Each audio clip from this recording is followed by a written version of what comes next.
सब्र से इन तमाम मुश्किलातों का मुकाबला किया।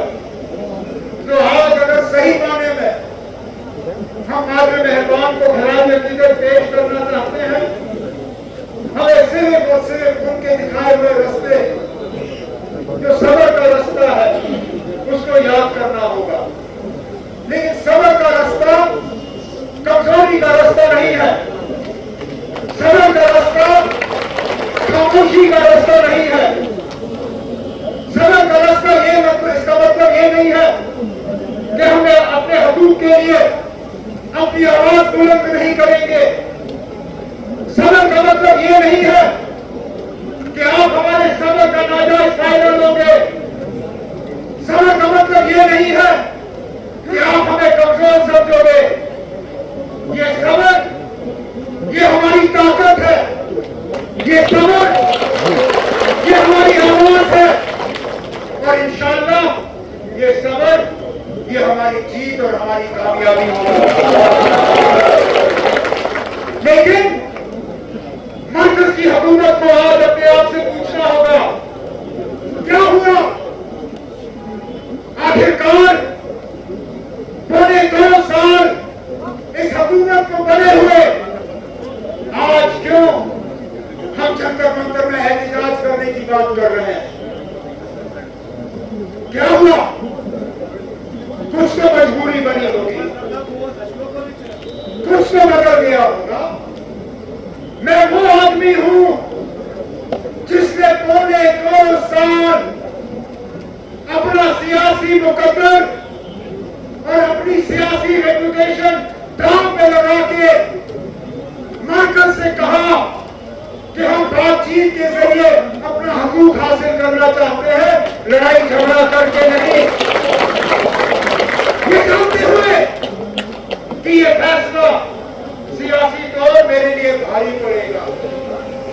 हम सब जानते हैं जम्मू कश्मीर असेंबली में है, वो कहते हैं कि इन लोगों को हम रियासत का दर्जा नहीं देंगे, इन लोगों को नहीं मिलेगा। अरे ना, तुम्हें सुप्रीम कोर्ट में आपने ये बात क्यों नहीं कही? तब क्यों नहीं कहा कि आप जब तक बीजेपी की हुकूमत जम्मू कश्मीर में नहीं बनती तब तक इनको रियासत का दर्जा नहीं मिलेगा? क्या फैसला करती है उन तक होगा। लेकिन सुप्रीम कोर्ट में आपने कहा कि हम 3 कदमों पे चल रहे हैं, डिलिमिटेशन, इलेक्शन और इलेक्शन के बाद रियासत की बहाली। डिलिमिटेशन हुआ, जो हुआ ठीक हुआ, गलत हुआ हुआ। इलेक्शन हुए, अब इसमें हमारा क्या कसूर है कि जम्मू कश्मीर के लोगों ने हुकूमत की जिम्मेदारी हमें दी। उनके तमाम यार दोस्त इस इलेक्शन में पीछे रह गए, चाहे ए टीम, बी टीम, सी टीम, डी टीम, सब रह गए। क्या हमारा कसूर है? मैं खुद हैरान हुआ जब इलेक्शन के नतीजे निकले। वल्लाह मेरी कुछ स्टेज पे साथी बैठे हैं, मैंने उनकी तरफ इशारा करूंगा, मैं उनकी तरफ देखूंगा, लेकिन मुझे नहीं लग रहा था कि वो इलेक्शन में सीट निकालेंगे। लेकिन अल्लाह का करना निकल गया।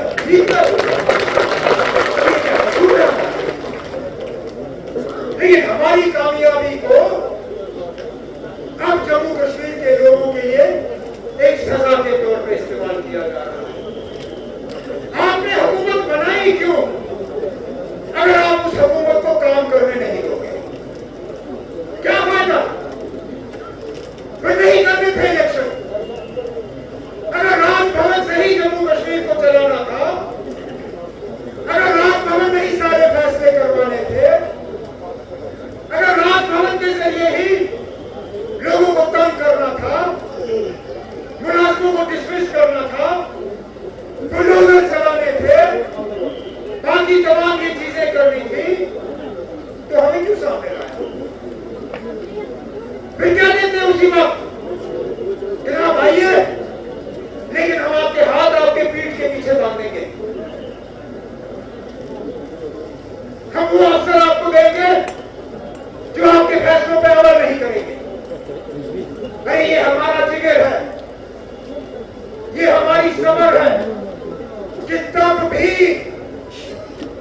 गधों की तरह मेहनत कर करके यहाँ के लोगों के लिए कुछ हासिल करना शुरू कर रहे हैं।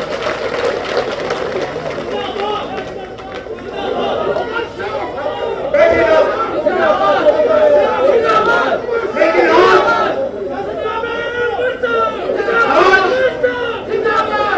जाने अनजाने सोचे समझे तो इसी तरह हमें आज ये पैगाम दिया जा रहा है कि बिना एहतजाज किए हमें कुछ नहीं मिलेगा।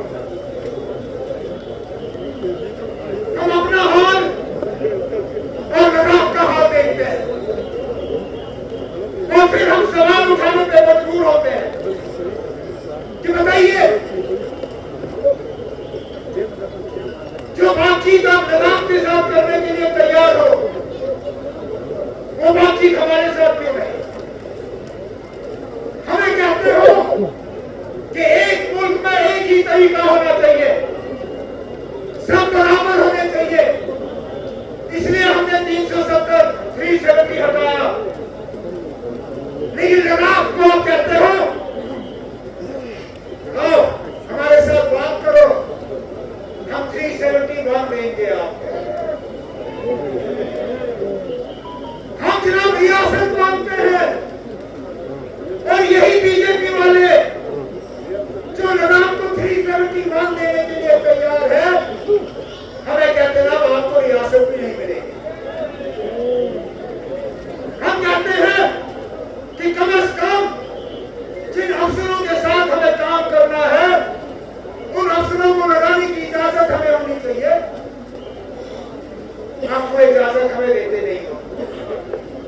लद्दाख को आप कहते हो आप चीफ सेक्रेटरी का भी फैसला कर लो, आप चीफ सेक्रेटरी का ACR भी लिखो, आपने जो बजट के फैसले करने होंगे कर लो, हमें कोई एतराज नहीं।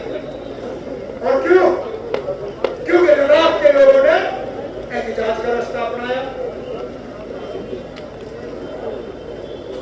अगर यही आपका पैगाम है, क्योंकि ऐसा नहीं है कि रियासत के मामले में मैं खामोश रहा। अल्लाह गवाह है, अगर मैंने एक भी मौका गंवाया हो रियासत की बहाली की बात करने के लिए, वज़ीर-ए-आज़म सलमान आए, मैंने अपने तरीके से वहां रियासत की बात की।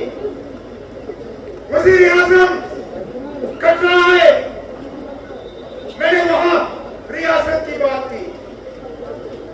कोई मुलाकात मेरी अमित शाह साहब या नरेंद्र मोदी साहब या किसी भी सीनियर मिनिस्टर से नहीं होती जिसमें मैं रियासत के हवाले से बात नहीं करता। और हर मुलाकात में मुझे कहा जाता है कि हम कर रहे हैं, लेकिन जब